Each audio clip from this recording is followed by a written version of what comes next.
আমি এসেছি তোমার নাম পরিচয় জানতে। তুমি না বলা পর্যন্ত আমি ফিরবো না। বলেছি তো আমি সন্তান। না, এই কথা আমি অনেকবার শুনেছি।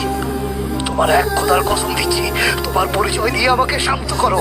তুমি অবশ্যই খোদাবন্দের কাছে প্রতিজ্ঞা করবে, এই কথা কাউকে বলবে না। আমি প্রতিজ্ঞা করছি, আমি ইব্রাহিমের খোদার কসম করছি।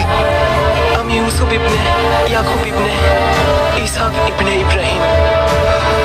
হায় হায়, কি করলাম? এটা কি কাজ করলাম আমি? কেন আমি তোমাকে বিক্রি করলাম? তুমি একজন পয়গম্বর, আমাকে ক্ষমা করো। আমি পয়গম্বরকে চিনতে পারি। উঠুন, আমাকে ক্ষমা করো। আপনি শান্ত হন।